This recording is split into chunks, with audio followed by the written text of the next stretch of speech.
A UW La Crosse grad student is part of a buzzworthy new study focused on the behavior of a certain type of bee. Austin Kelly explains. Activities around Murphy Library have caused quite the buzz on the UW La Crosse campus. Danielle Hudson, a graduate student in the biology department, is working in a study surrounding the behavior of ground nesting bees. So we're studying solitary ground nesting bees, which are a native bee group that are the most abundant bee group in this area, in the country, and even the world. We're working on catching them as they come out of the ground and looking at the ratio of solitary ground nesting bees to this parasitic cuckoo bee that likes to lay its egg in the host bee's nest behind me. So we catch them with these emergence traps, and then I take them out, identify them, and release them. And eventually we'll look at how many of those bees were the parasite versus host.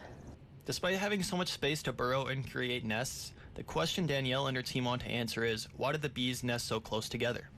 The goal of this research, specifically with the traps, is to look at the nesting behavior of these bees, because even though they're solitary, which means there's one female nesting and one nest, they nest right next to each other. And so the big question is, why are they nesting next to each other if they have all of this land to occupy? What makes them choose right here? Danielle and her committee members ultimately hope that their efforts with the bee ground nesting project will help with the conservation and protection of local bee populations.